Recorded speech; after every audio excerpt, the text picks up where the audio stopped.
क्या देश की सारी राजनीति सिर्फ शिक्षा व्यवस्था पर रुक गई है? क्या राजनीतिक हवाओं का रुख अब सिर्फ शिक्षण संस्थानों और छात्रों से होकर गुजर रहा है?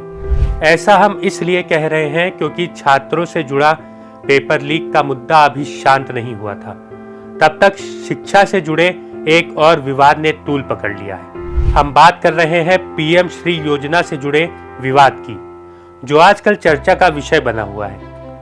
विवादों पर चर्चा करने से पहले आइए पीएम श्री योजना के बारे में कुछ बातें जान लेते हैं।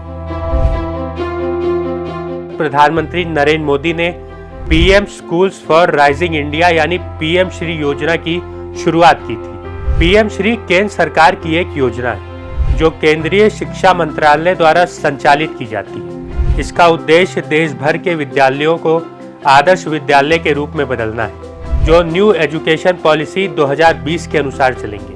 प्रथम चरण में इस योजना का लक्ष्य 14,500 से अधिक स्कूलों और 20 लाख से अधिक छात्रों को लाभ पहुंचाना है। इस योजना के तहत विद्यालयों का चयन चैलेंज मोड में किया जाता है, जिसमें विद्यालय आदर्श विद्यालय बनने हेतु आपस में प्रतिस्पर्धा करते हैं। इन विद्यालयों से न केवल गुणात्मक शिक्षण और संज्ञानात्मक विकास होगा, बल्कि 21वीं सदी के प्रमुख कौशलों से युक्त विकास भी होगा।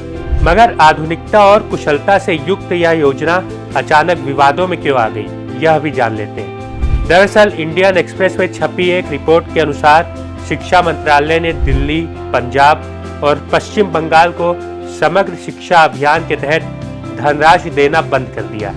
इसका कारण यह बताया गया है कि इन राज्यों ने पीएम श्री योजना में भाग लेने से मना कर दिया।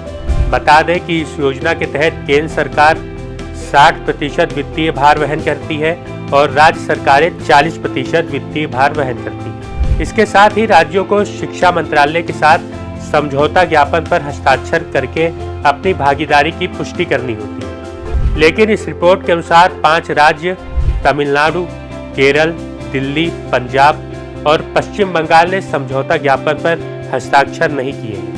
तमिलनाडु और केरल ने इसके लिए इच्छा जताई है, जबकि दिल्ली, पंजाब और पश्चिम बंगाल ने इनकार कर दिया, जिसके कारण केंद्र ने समग्र शिक्षा अभियान के तहत मिलने वाली निधि को रोक दिया है। इस मामले को लेकर विपक्ष लगातार सरकार पर सवाल उठा रहा है।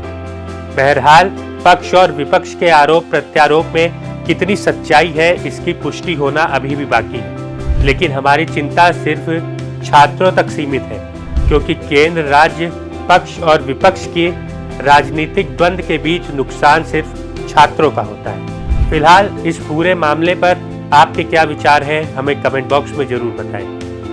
तब तक के लिए मुझे दीजिए इजाजत। नमस्कार।